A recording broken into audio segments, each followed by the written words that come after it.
Hey everybody, coming at you from Gear Room Central, or as what most normal people would call my basement.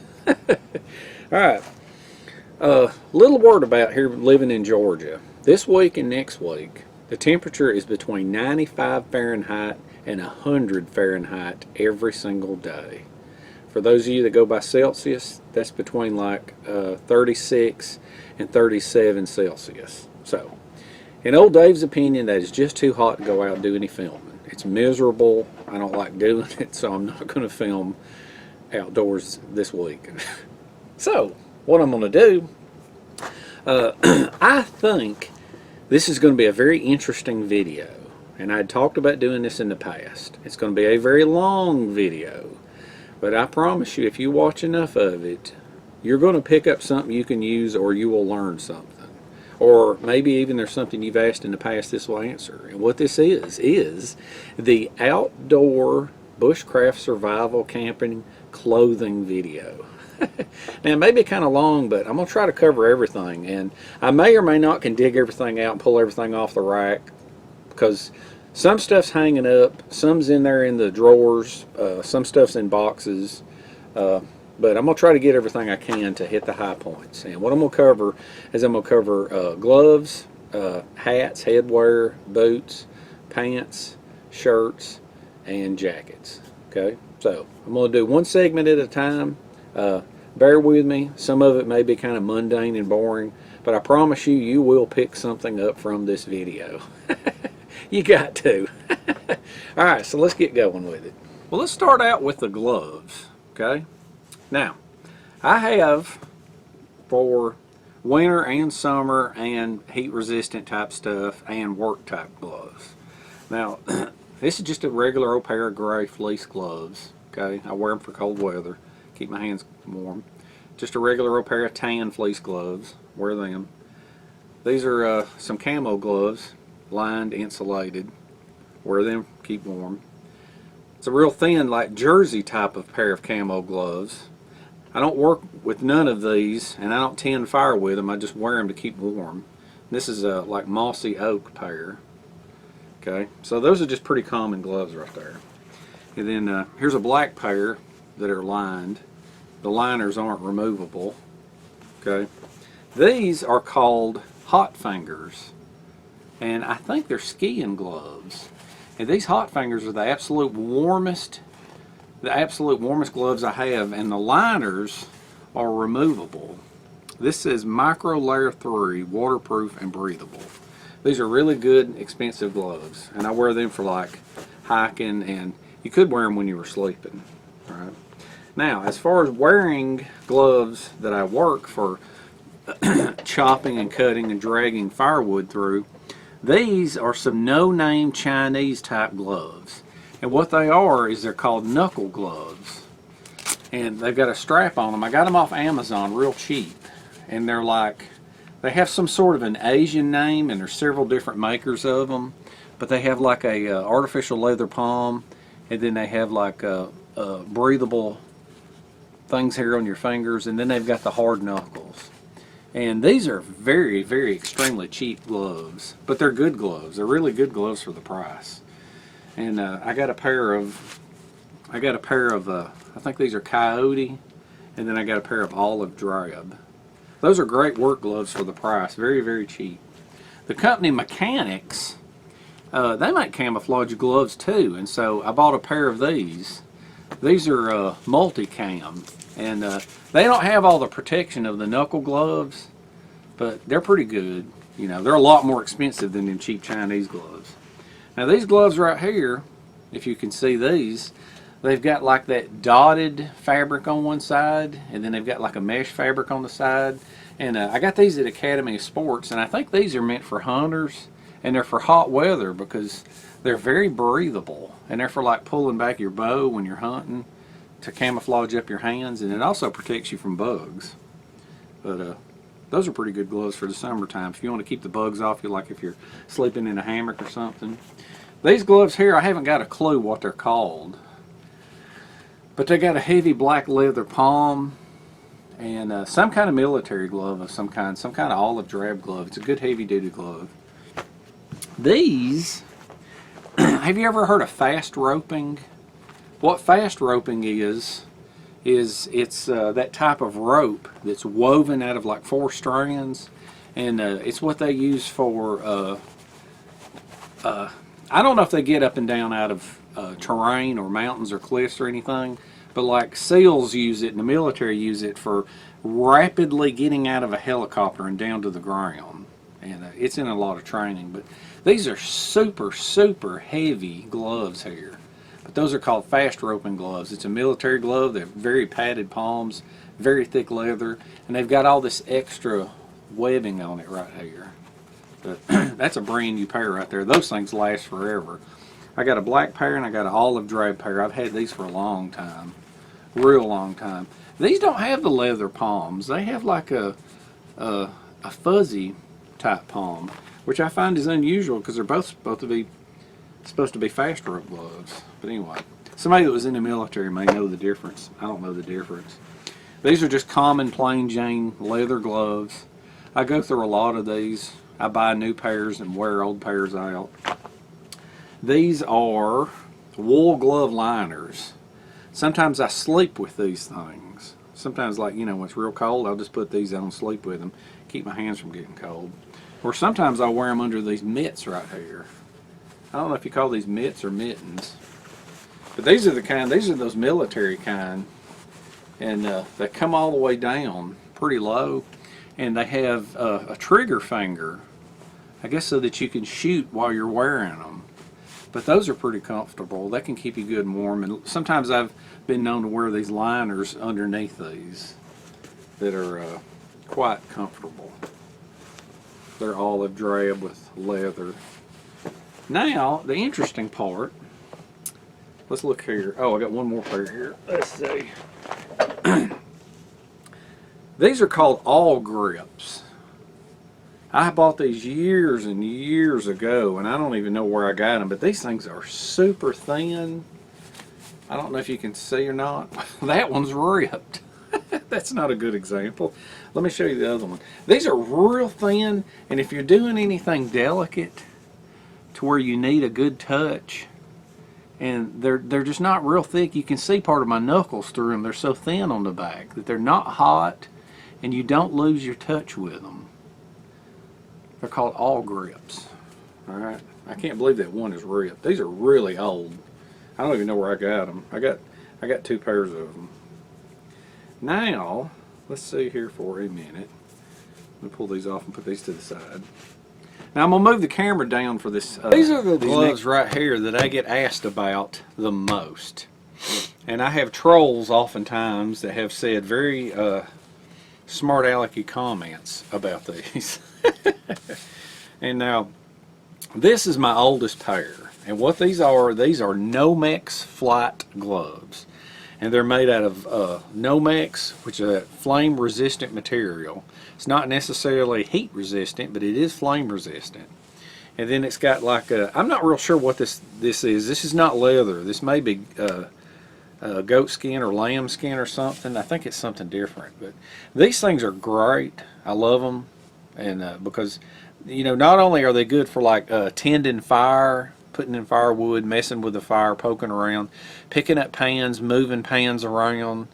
They also, if you're going through the bush, through poison ivy, they're good to keep off poison ivy and poison oak off your hands. And they're really good too for avoiding bug bites and just any kind of vines, thorns, just stuff you want to avoid. And they're not real hot in the summertime, but they don't do that great of a job in the wintertime. But anyway, there's I have an olive drab pair right there, and then here's like a tan pair. They have them in all different colors, so whenever I buy them in different colors. That way I can look tactical. There's a tan pair. Here's a black pair. These are, I think, foliage green. They're either foliage green or sage green. You know, they're a little bit different from the olive drab color. These aren't that old. These are in pretty good shape. The olive drab ones are almost wore out. Here's a brand new pair of tan ones. And then I recently discovered that they actually come in a coyote color, which is very cool because I have some coyote colored clothing. It's good thick palm on it. You don't want to hold on to cookware too long, but you can grab cookware and you can pretty much reach into the fire and do things if you have to for just a second, and you won't get burnt since they're flame proof.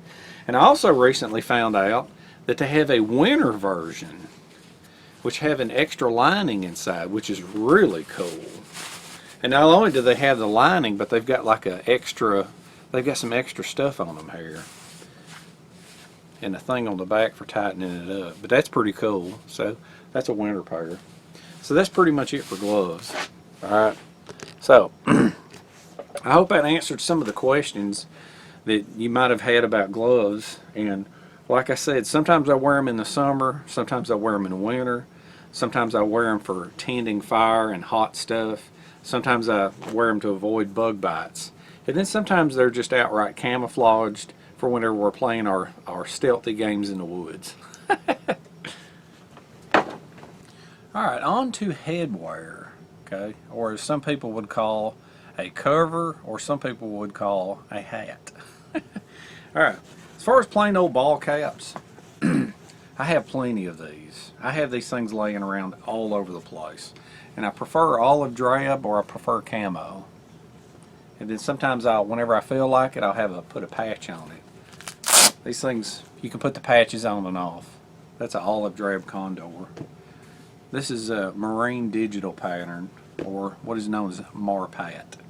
I have several boonie hats of all different kind of camouflages. These things are great for keeping the sun off your ears. I've always loved these things. This one's I don't have any digital camo ones, but I got a bunch of woodland camo ones and a bunch of the desert camo ones. But these, like I say, these are great for when you're out in the sun. Now, one time I was at a store, I can't remember what it was. Might have been Big Lots, might have been Bargain Hunt, I don't know. But they had a bunch of these hats right here for $1 a piece. And I bet I bought 10 of them. And these things are waterproof. They're no-name, made in China hats. And they are fantastic.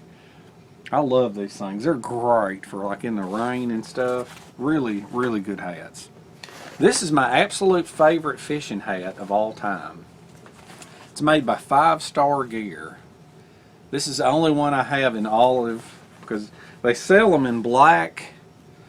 They sell them in black, tan, and olive. And I don't know about camo, but it's got a zipper inside it to where you fold this thing into itself and it zips up into its own neat little package where you can carry it in your side pocket. So that's my favorite hat right there. And then I have, this is I think I showed this in a video another time. This is a grabber bug net hat, a pop-up field hat. It comes in its own little pouch, and this is great because you can carry it in your pocket beside your pants. And this is a must-have. Something like this is a must-have if you're going to be hanging out in swamps or in creeks or fishing in your kayak or your canoe or something. But what this thing is it just pops up and it's got a bug net in it. And for as small as it is, this is fantastic to keep the bugs off of you because it's got the net that comes around the brim here, because I've had those other nets that you put under your hat and they wind up touching your face in places, but this thing is hanging off outside here. And I don't know if they still make these or not, but that is so handy. And it's got a wire rim and you just turn it into a figure 8 to close it back up and put it in the bag. But anyway, pop-up field net hat. That's pretty good. This is my pride and joy. This was a very, very, very, very expensive hat made by Willis and Geiger, the now defunct outfitters. This was about, back in the 80s, this was about a $150 hat. And I'm not sure what this is. It might be elk skin or caribou or something. I don't know. It's some kind of skin over from not America. But Willis and Geiger was a company that they originally outfitted the people, the original expeditions into the jungle and the original expeditions up into the Arctic. I mean, they were like the first real deal outfitters. It's not like how all of the North Face and the Columbia stuff, people buy it so that they can get in their SUV and drive to Publix or Cub Foods. That Willis and Geiger was real deal outfitters. And they were bought up by Land's End, and they dissolved the company after the company had been around about 100 years. So Willis and Geiger no longer exist. And for you outdoorsmen that have been around for a long time and spent a lot of money, you know what I'm talking about. So this is some kind of a faux fur, or if you live down south, fake fur hat. It was cheap, but man, is it ever warm. It is so warm. Love this thing. All right. This thing, I don't know what this is, but I was at a thrift store in Calhoun, Georgia one time, and they had a whole giant box full of these hoods. And it says on it, Big Dog 7, and I don't know what that means. But this thing is fleece with some kind of a micro polyester on the outside. But it's very lightweight and very warm, and it's got these drawstrings right here where you can pull on it. But I bought like 5 of these because they're just, how can you turn that down for $1? I mean, that was incredible. Here's another good hat that it's got a zipper on the inside of it that you turn it inside out. Let's see, you turn it inside out and zip it into itself, and it becomes a neat little pouch. But this is an actual Coleman from Coleman Camping Company. Yeah, there's an emblem on it. But that's a great hat to carry around with you in your cargo pocket for if you need it, keep the sun off of you. I've used this thing for fishing a lot. That's a good hat right there. And then I've got so many of these toboggans, it's ridiculous. Gray, green, black.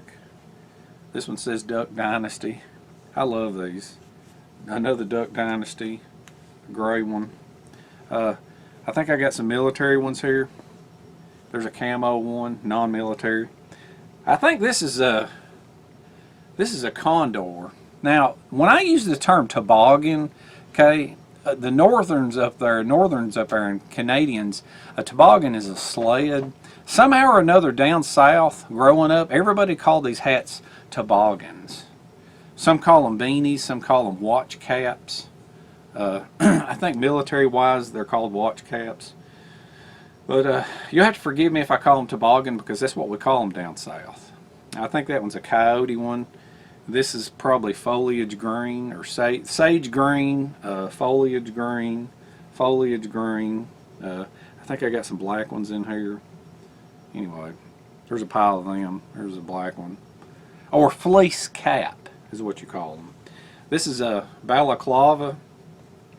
I think this one's a no-name one. I love balaclavas. No, this is a Manzella. Manzella, yeah, this was a lightweight backpacking thing that came from that little black and white catalog. Oh, I done forgot the name of it. It's Campmore, that's it. Yeah, I ordered this from Campmore. It's a Mozilla. It's polypropylene balaclava. And I got some other balaclavas, but I think they're in that room in there. This is called a Combat Crewman's balaclava. And what this thing is it's got see, it's got the military tag on it. This is double it is double layered, and it comes down really far, and it's flame proof. And I think it's like I said, it's Combat Crewman's balaclava. It's supposed to keep you from protected for if there's a flash fire or an explosion. But I wear it for a warmth. It's really nice. Also good for if you're going to be sleeping in front of a campfire, you can wear stuff like this. And I've got some clothing that's for that too. Now, a friend of mine weaved me a wool cap.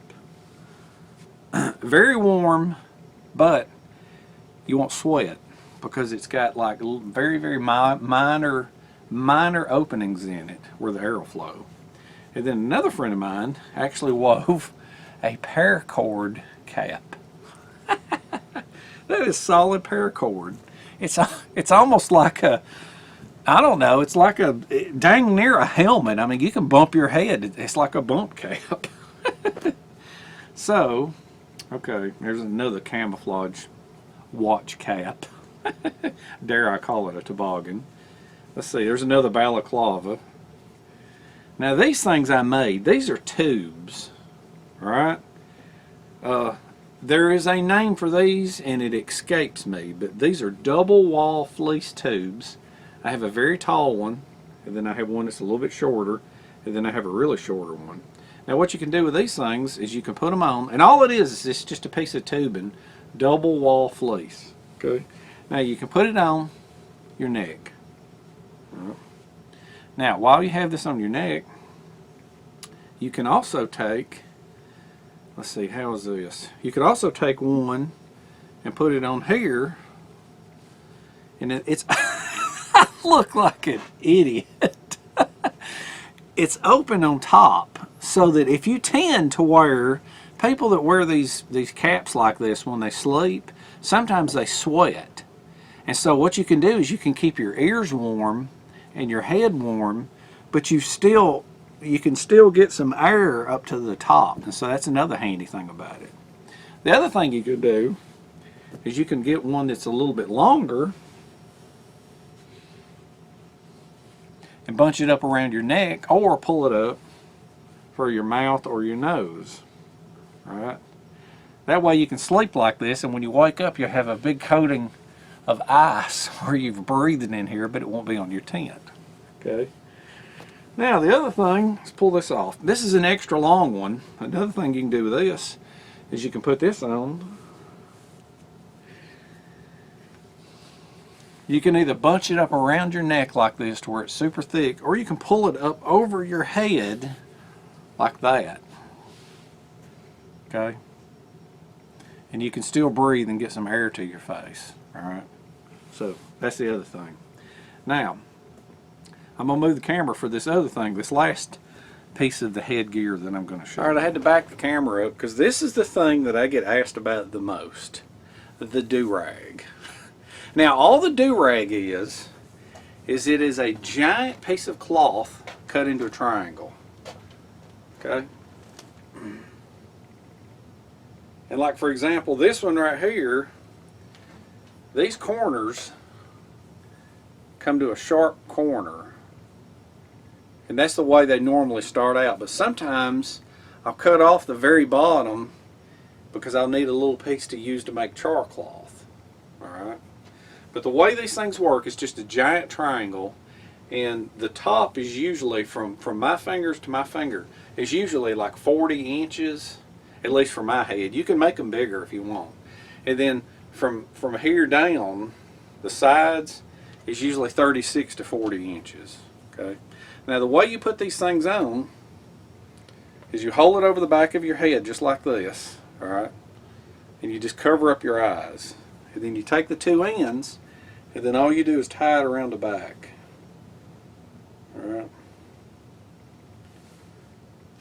And then just fold it up. And see, there is your do-rag. You have now protected your head, you're nice and warm, and you're very cool looking.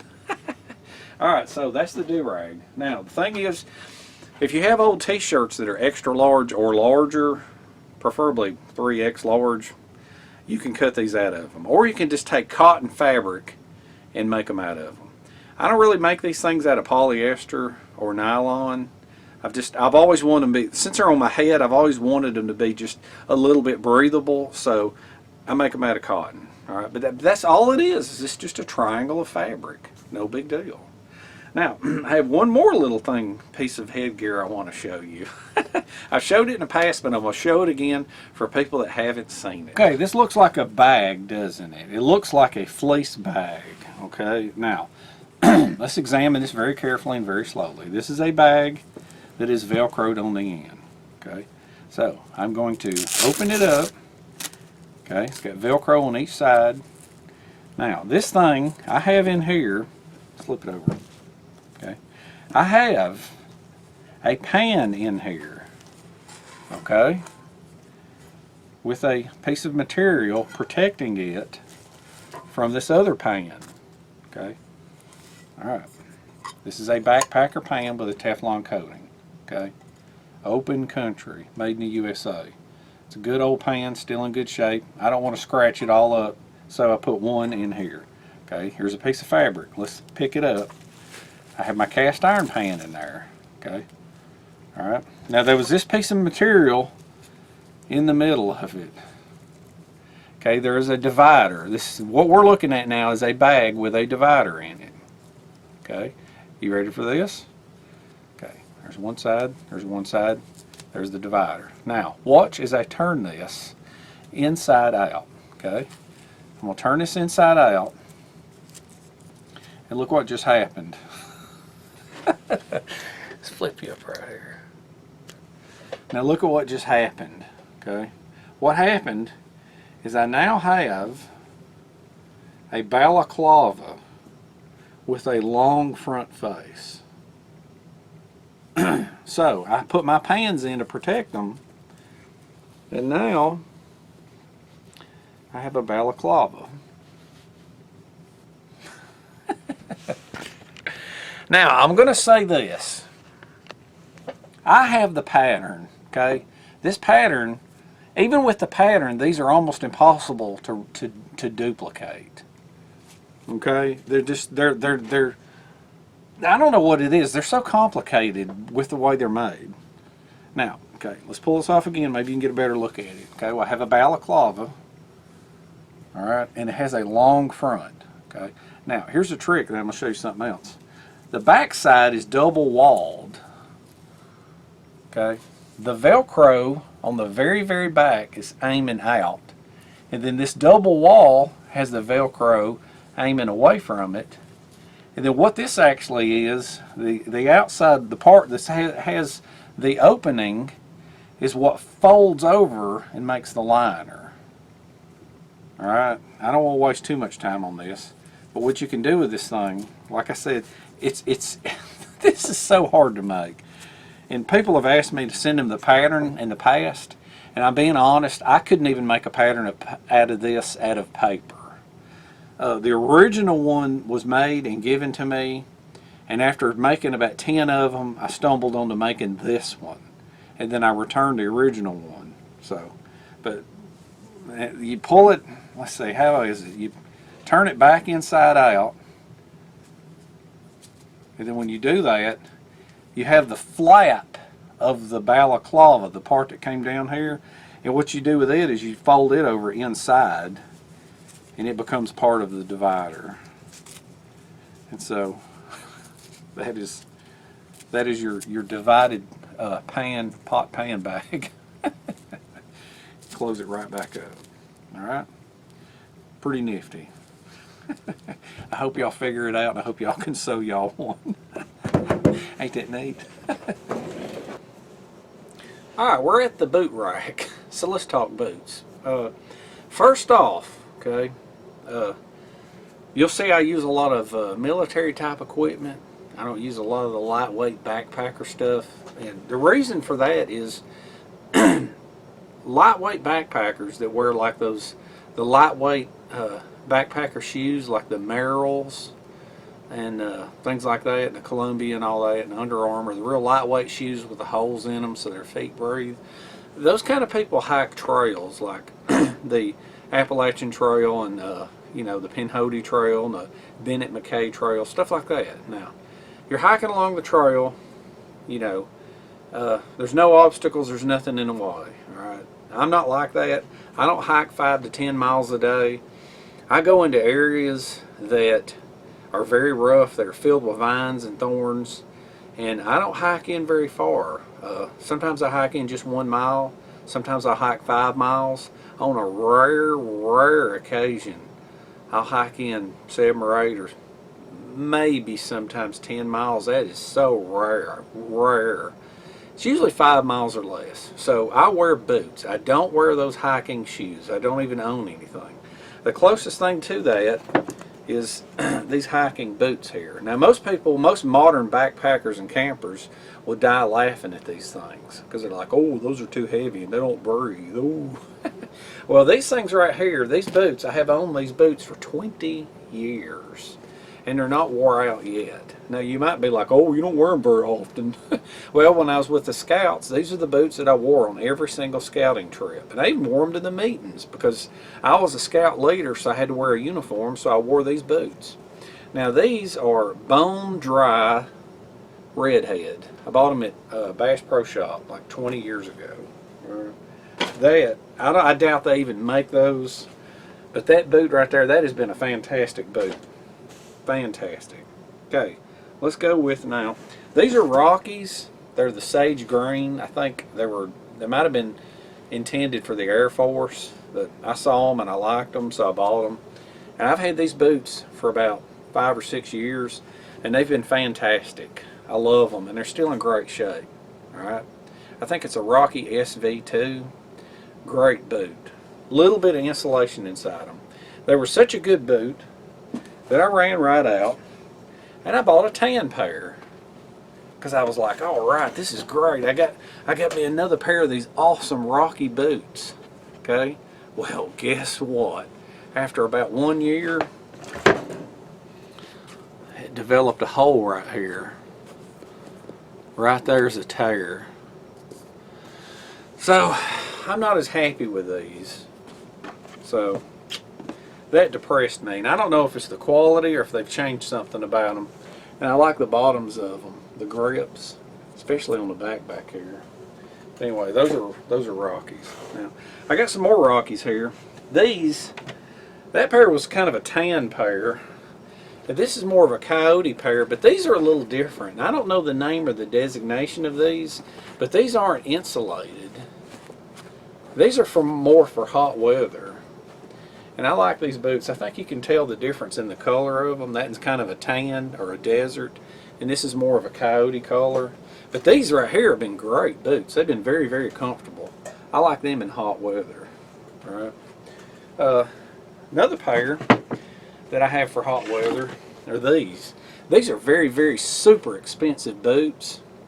This is OTB Desert Lights, and they are great. What was that? Something fell out. But anyway, these are Desert Light boots, and they're great for hot weather. I absolutely love these things. They're so comfortable. And what a lot of people don't know about these OTBs, the OTB supposedly was designed for the Navy SEALs, and what a lot of people don't realize is OTB is owned by New Balance, the running shoe company. So there is some lightweight running capabilities built into the design of this boot. OTB stands for On the Beach. Anyway, yeah, a lot of people didn't know that they were that way. These are a pair of camouflage boots. These are, what was the name of these? Lacrosse. These are really good boots. They have a very, very, very mild insulation in them, so you can wear them in hot weather with no problem. I think it's a mossy, I guess it's a mossy oak. It says hyper dry waterproof Lacrosse. You've probably seen these in a lot of videos because they're really comfortable. And then I've got a pair here that goes up in insulation value, 800 grams. These are Rocky Lynx. These are really good boots. I like them, but you can't wear them in the summer very good because they got so much more insulation. Really good grips on them. Probably got a lot of mud on them. That's a Gore-Tex type boot. And as you're starting to learn, I really like Rockies. That's 800 grams. Now these, I can't remember the number. These, I can't see the number. Seem like these are 1,200 grams of insulation. Yes, 1,200. And what these are is these are Rocky deer stalkers. And these have a lot of insulation. And if you're not careful, you'll sweat in these. But I wear these like in the snow or like below freezing. If it's below freezing, it's above freezing, I do not wear these under no circumstances because these are so well insulated. If it's not cold enough, your feet will sweat and then they'll freeze, which ain't good. So those are Rocky deer stalkers. Those are really good insulated boots. Moving along, I showed those. These are probably my favorite boot that I wear more than anything. This is a Rocky Alpha Force, and I have wore out 2 pairs of these. It's got a side zipper. This is about my 3rd pair. The others I've completely wore out because I wore them so much. Rocky Alpha Force. They make a tall version and a short version, and they make one with a zip-up side, and they make one without the zip-up side. But that is just an all-around fantastic boot. I love these boots. You've probably seen these boots in more videos than any. Now, years and years and years ago, I had a pair of jungle boots, and they were probably the most comfortable boots that I ever wore. And they had, I know you've all seen these jungle boots, or some people call them Vietnam boots. They had the ripple sole on the bottom. And I wore them and wore them and wore them. As a matter of fact, I bought them the first time when I first got into camping and hiking and bushcrafting and stuff. I bought those boots and they had the ripple sole on the bottom. I don't know what the name of them is, but they were rippled across the bottom, and I loved them, and I wore them out. And then that memory had stayed with me on the ripple soles, and so I bought these. I couldn't find the ripple sole, and I don't know what this is called. This may be what they call a Panama sole, maybe. But I hate these, and I hate the sole. I don't like these things. These are good for hot weather. I wear them occasionally because I'm trying to get used to them, but honestly, I just don't like them. So, anyway, for swamps and wet weather, I got another pair of Rockies right here. This is just, I don't even know the name of this thing. I think it's wore off the side. Yeah, it's totally wore off the side. This is a Rocky, I don't even know what it is. I've had these for so long. But I don't wear these that often. They're very, very comfortable. And it may be getting about time for a new pair. But so far these things have stayed waterproof. Rocky makes a whole bunch of different kinds of boots like this. And I don't even know what you call this. It's rubber down here with neoprene on the top. I don't know if you would call that a duck boot or a wetland boot or duck hunter's boot or what. These things right here, I love them for whenever I'm going through the wetlands.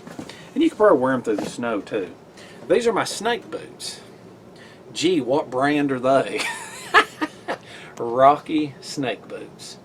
These have been great boots because if I'm going anywhere where there's a bunch of high grass and the potential for snakes, I'll wear these boots because they're better than just wearing the gaiters, and they're also very highly waterproof, which is great. And they're camouflage. They're leather and cordura and camouflage. So if you're worried about snakes, get you some Rocky snake boots. Those are great. And no, Rocky does not sponsor me. I just happen to like their boots. Moving right along. All right, let's talk about socks. Okay. Not a whole lot to say other than in the summertime, I wear either nylon or polyester or a nylon polyester mix. Okay. In the wintertime, I wear wool socks. Okay. All winter. If it's really, really, really cold or I'm going to be hiking long distances, I will wear 100% wool liners. What that is it's a real thin liner. There's some still in the package. I've only taken out 1 pair. And what these things are is you wear these are liners to wear inside here for, I don't know, if you just got 1 pair of socks, your foot tends to rub and move around more, but if you've got a pair of liners on, the liners take up the friction rubbing in the wool sock, which is a good thing. Now, this is the part about learning about socks. Always remember this, okay? When you're buying wool socks, the bad thing is you won't know till you get them home. The way to figure out the best, highest quality wool socks, when you put these in a washing machine, okay? For one thing, never ever dry your wool socks in a dryer. Never, okay? Always dry them, hang them up somewhere to dry, okay? Now, when you put these things in a washing machine, you wash them, they'll spin. If you pull these wool socks out and they're almost dry from the spin cycle, they're good socks. If you ever pull wool socks out of your washing machine and they're wet like a cotton pair of socks, they're junk. Throw them away. You got ripped off. There's no telling what's in them. Okay, always remember that. That probably applies to most wool clothing too. This heated thermal socks. Do they have a battery? No, they don't have a battery. What they are is there's some type of acrylic. You know, most socks are either nylon, polyester, spandex, elastomane, or wool. Okay, not many of them are acrylic. There's something about these acrylic socks. The difference is not real substantial, but I actually noticed a difference when I tried these things on. They're 90% acrylic, 5% nylon, 3% polyester, 2% elastane. There's something about that acrylic that the way it rubs your feet, I don't know, there's something about the way it rubs your feet makes them feel warm. And actually, when you're wearing them and you're walking, if you're standing still, they don't work good. But if you're walking and these are moving around, rubbing on your feet, it's almost like they're creating friction, like a microwave oven, and your feet actually feel warmer while you're walking. So, if you ever see these things that claim that they're heated socks and they don't have batteries, unless they have acrylic in them, mostly acrylic, don't even bother them. When I first saw this, I thought it was a joke. I thought it was gimmicky, but it actually wasn't that bad. I was very surprised. All right, keep your feet dry, and let's move on to the next category. Moving along to jackets and pullovers and things like that, I have literally piled the table up with as much as I can to try to get my point across. There's some more jackets in that closet over there, and then there's some more jackets in there hanging up, and then I have some jackets in the vehicles, and then Nick has some jackets in his closet. I'm just going to hit the high points here. I think this video is getting out of hand. Now, mind you, before you all think that I'm some kind of a psycho hoarder, a lot of this gear down here Nick wears too. The stuff up there in his closet, he's got very minimal. He's got a little bit of camouflage, and he's got 2 pairs of boots, and just minimal stuff. Most of the time he comes down here and picks out things. And in a minute we're going to go over some of these clothes on this rack right here, shirts and pants, because it's stuff that's been collected over the years. Now, real quick, let's go over some of these pullovers right here. Now, I love this.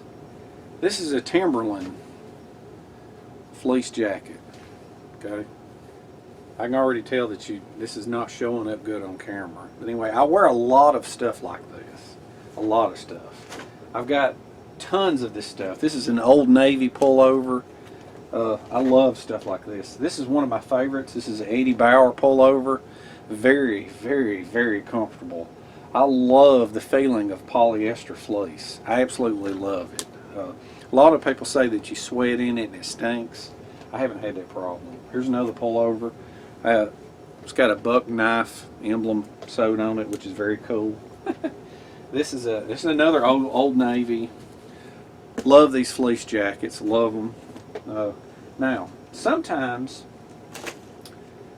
this is one of those military. This is a part of the Generation 2 or Generation 3 cold weather system. I think a lot of you military guys will notice this, but this is like a very thick. This is a very thick liner that goes underneath I think it's the Gore-Tex jacket it goes under, but I use a lot of liners. They have this type of liner, and then they have this type of liner. This is a micro fleece liner. This is made by True Spec. Okay. Now sometimes I'll sleep in these, sometimes I'll wear just these, and then sometimes what I'll do is I'll just take a BDU, top battle dress uniform. The military calls these shirts, but us civilians kind of think of these as lightweight jackets. And sometimes I'll put a fleece liner under them, and I'll wear that as a jacket. All right. And sometimes I'll wear a wool sweater under one. I know you're familiar with these. I'll wear a wool sweater under them. And then sometimes, of course, you have. Take this thing off. These are incredible. These liners, and they've recently. Most of them are olive drab, these liners, but they've recently come out with these liners in like a foliage green. Now, the beauty of these liners is you can put them in your jacket. You can put them in your jacket and wear them, or you can just wear them to sleep in. And they're designed where you won't sweat underneath here because they got a place for your armpits. See? Peekaboo. But anyway, I have a bunch of these that go in the M65 field jacket. And what some people don't know is there's some of them that, this may or may not be military, I'm not sure. Some of them don't have sleeves at all. So, but these are very, very extremely comfortable to wear. Now, I'm going to come back to these here. These are my lightweight hiking jackets laying right here. Hope the light's good. Yeah, the light's okay down here. Now what these are is these are the Gore-Tex jackets. I've got a small one and a large one. Because what I do is I wear the smaller one for whenever I have nothing on under it, like the summertime, like just a t-shirt. I wear it as a waterproof type jacket. But then I've got a bigger one that I'll wear that I'll put a liner in. Now I want to show you something here. Which one is this? That's the small one. Well, I'll go ahead and it's a Gore-Tex jacket with a hood. Alright, now I'm going to show you something. I'm going to put this other one on. It's going to take longer to clean these jackets up and put them up than it is to edit the video. Maybe. Okay, let's pull this on. Alright, I'm going to put this on because I want to show you something. On the inside, this has a drawstring right here that you can pull tight to cinch it up around your waist so that air won't come in up under it.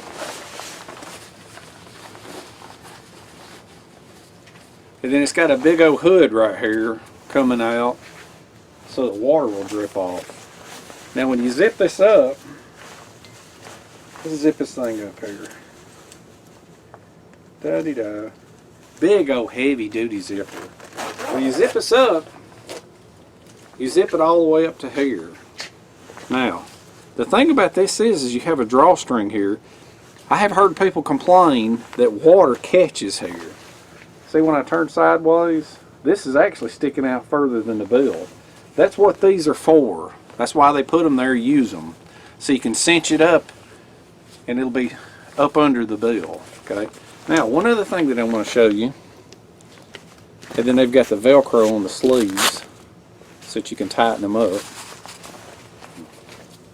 These are great jackets. Yeah, they're expensive, but to me they're actually cheaper than like North Face and stuff. Now, what a lot of people don't know, let's see, there's how you cinch it up on the inside. Let me show you another thing here real quick. This is cool because you snap. This is elastic right here, and you can snap it around you. You see, that actually locks it in so that the wind won't be coming up under you. Now let me show you something else right here. On the inside there's hidden pockets here. See the inside of this jacket? It doesn't look like it's got a pocket, but look, it's got a pocket here. You can pull this apart. Wait a minute. I know there's a pocket there. Here it is. It's on the other side. See, it's so hidden. It's so hidden that I couldn't even find it. But there's a pocket inside here. See, it goes all the way around to the back. Isn't that cool? And there's one on this side too. A lot of people don't know that because it just looks like there's stitching here, but this actually comes apart. Wait a minute, it's only on one side. No, here it is. Yeah, it's on both sides. See? There's a pocket there where you can hide things. Isn't that cool? Alright, let's get up here. Man, this is going to be a long video. Alright, now, let's get this thing off. Let's go down here to the other military jackets.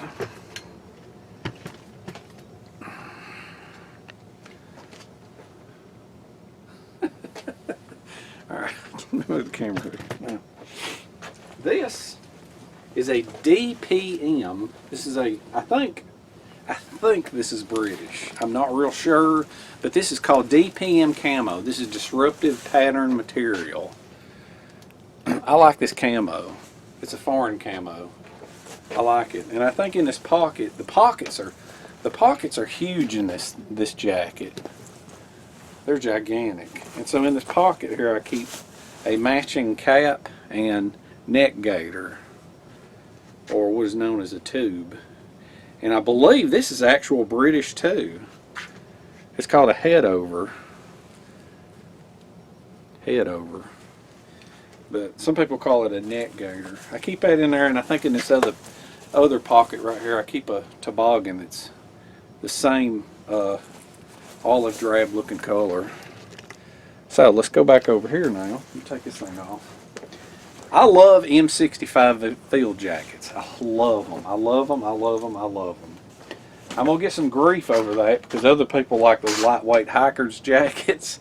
And I like them too, and they have their place. But we're going to go through something on that. Alright, I have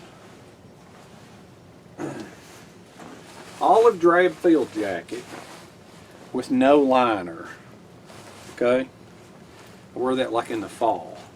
Okay? Olive drab jacket with a liner. Okay?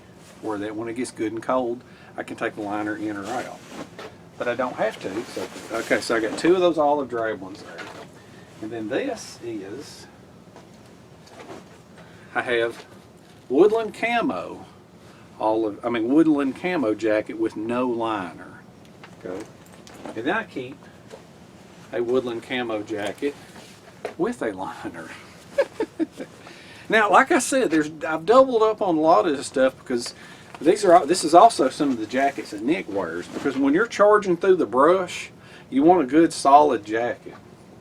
Now, something I want to show you here. What is this? Oh, look, this is an extra one. Nick and I love woodland camo, so I've got an extra one with a liner. We love these jackets. Okay, so something else I was going to say. Not that one. Oh, we got a brand new one that we bought. Brand new with a liner. Now, what a lot of people don't know is that they make a matching hood for these things. Okay, so when I got this, when I got the M65 field jacket with a liner, I also got the hood. I didn't know it for a long time, but this thing matches it. And this thing right here, look how long these things are right here. Isn't that cool? Brand new. Nick will probably get to break this in this year. Now, on these M65 field jackets, I have not got any of the Marine pattern or the Army digital pattern or the desert pattern. I've got nothing. I've stuck with olive drab and woodland camo because that's just the way it is. Now, this, I think those are called M65 field jackets. This thing was called, I think, an M51 parka. Okay. Now, this is a very old jacket, and I want to put it on to show you something. This jacket is so old that this was the one that had the white feathers on it. I know you've seen them, or the white fake looking fur. Well, the fur was just falling out in droves. So what I did is I sewed an extra layer on it. Alright? And I'm trying to remember, I had to add some Velcro. Somehow or another this will go together like this. I can't see it, but there's Velcro right here that'll hold this thing together right here. Now, the main differences between the M65 field jacket and the M51 is, for one thing, this has a hood attached to it, and it's longer. Now, there's a reason for it being longer, and there's also in the back here, there's a split in it with a button. Okay, let me show you something here on the M65. On the M65, the back of the jacket is just straight across. Now, let me show you something here. Let's ease you down here. Okay, this comes down to here. Okay, now the reason it does that, and the reason it has a split in the back, is because where those buttons are, you're supposed to be able to, there's a drawstring, and look, the other end, it figures the other end is not in. You're supposed to be able to independently draw each one around the leg. I'm going to have to hold it because the string came out. You're supposed to be able to take these things and see where this drawstring is right here, where it's split. See the drawstring? It fell through right there. You're supposed to be able to independently wrap these around each leg and then zip the jacket up. Now a lot of people didn't know that, and so I definitely wanted to share that. I haven't done that much. You see, there should be a drawstring here. I gotta find the split. This jacket may be too short for me. Yeah, see, there's the split and there's the other drawstring. This is supposed to wrap around and you pull that drawstring tight. Alright? And then it's got a liner. And the pockets are slanted on it.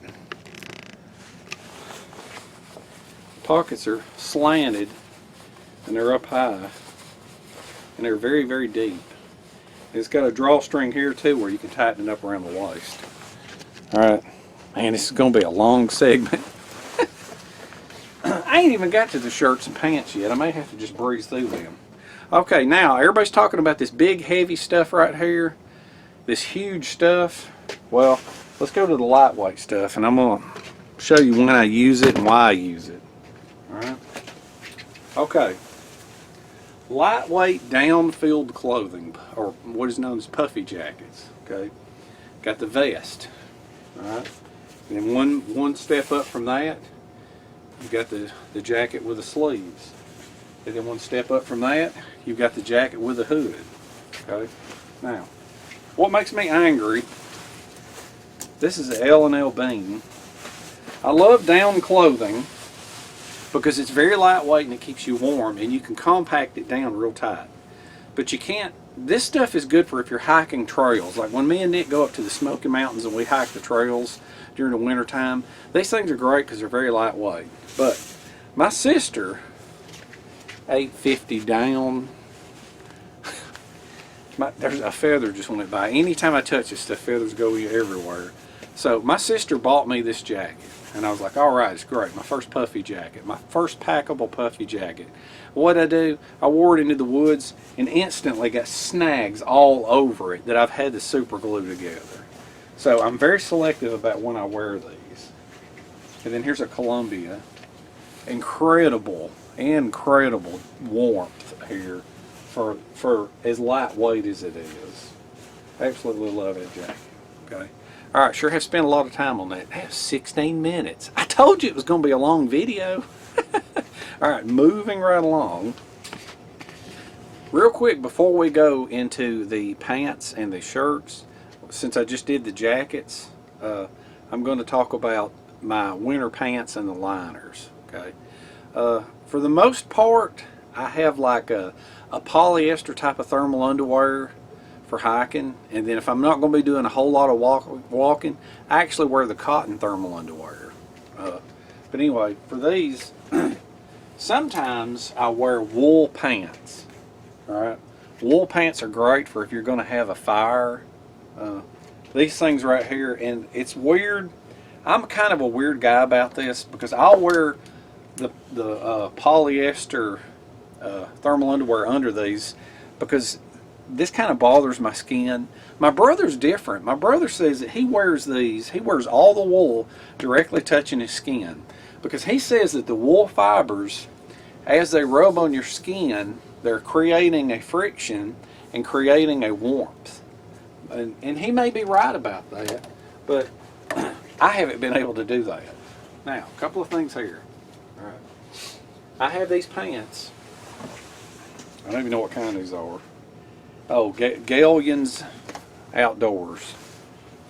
I think that used to be, that is now Dick's Sporting Goods. Anyway, when I wear these pants that have the liners, I have 3 pairs and I leave the liners in them because if you wear your normal pants, the liners will make everything too tight. So what I did is I have particular pants that I bought one size up. Alright? And I just leave the liners in them because they fit perfect. Because the liners fit perfect, and if the liners fit perfect, then the pants need to be just a little bit bigger. And I think these are not polyester. I think these are nylon. And those are Eddie Bauer pants. Eddie Bauer makes some fantastic outdoor clothing. I know I wear a lot of the military stuff, and see, these are the military liners, and like I said, I buy them one size up. Now the other trick, you're going to freak out when you see how I have butchered these pants. Because these are actual North Face pants. I don't know if you can see that or not. These are North Face, really nice pants, and I bought them one size up. They got the real cool belt loops that say North Face on them. These are one size up, and they've got the liners in them. I need a place to hang these. Let me turn the camera right here. Hold on. Let's put these right here. Okay. Can you see that? All right, there you go. Okay, really good North Face zip-off pants. Expensive pants, okay? One size too big. What did I do for convenience? Okay, well in the wintertime, you're wearing the pants with the liners, you got the big mittens on, you've drank too much coffee, so what are you going to do? Are you going to take your mittens off so that you can unzip your fly? No. What are you going to do? You're going to, oh, it's Velcroed. I removed the zipper and put Velcro in. Isn't that neat? And then of course these things right here I won't even tie up the liners. But that's kind of a neat trick right there for if you get one size bigger for your winter liners. Who needs a zipper? You can't grab it with those big mitts on. You're good to go. While we're talking about wearing pants liners and thermal underwear or long johns, drawers under your pants, I'll show you real quick. This is what I wore for a long time. These are those military ones. They're 100% polyester. Here's a tag on them. It's got like a military tag. 100% polyester. Those are very comfortable. They got these other kind, and I don't know what they are. They're not listed as nylon or polyester, but they're made by Milliken Industries. Large, lightweight, cold weather, Generation 3. These are very, very comfortable. They're more comfortable than the brown ones. And I've actually found a pair that I like better than either of the military ones, and it's by a company called Terramar. And you can see it's an unusual type of fabric. It's got like a diamond weave to it. And it's a Terramar body sensors. And these are far superior to the others. Those are my favorites. I like the military ones, but those, once I tried them, I loved them. They're great. So, oh, another thing, may as well go ahead and show you the sleepwear while I got you here, because I sleep in a lot of that stuff, like the pants liners and the jacket liners. A lot of times these become pajamas if I don't need them during the day. I have some sleep shirts here. I think I got 4 of them.